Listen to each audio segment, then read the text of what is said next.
better, beauty, matter, activity, citizen. The letters markaan bilaawno ayaa wax badan ka baran doonaa. Haddana aan isla eegno the grammar words. Waxaan lagu magacaabaa part of speech.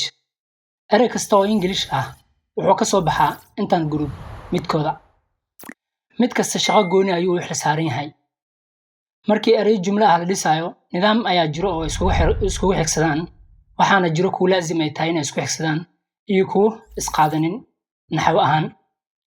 Waxaa ku baran doonaa xaraf kasta wuxuu qabto iyo xilliga la isticmaalo iyo erayada xiriirka ka dhaxeeyo. Hadda saddexdan ugu horeyso ayaan sharaxaynaa sharaxaad kooban ka bixinaynaa oo uu ka mid yahay 12 tenseska. Midka koowaad noun wuxuu u qaabilsan yahay wax walba magac ah waxaana ka mid ah intaan qayb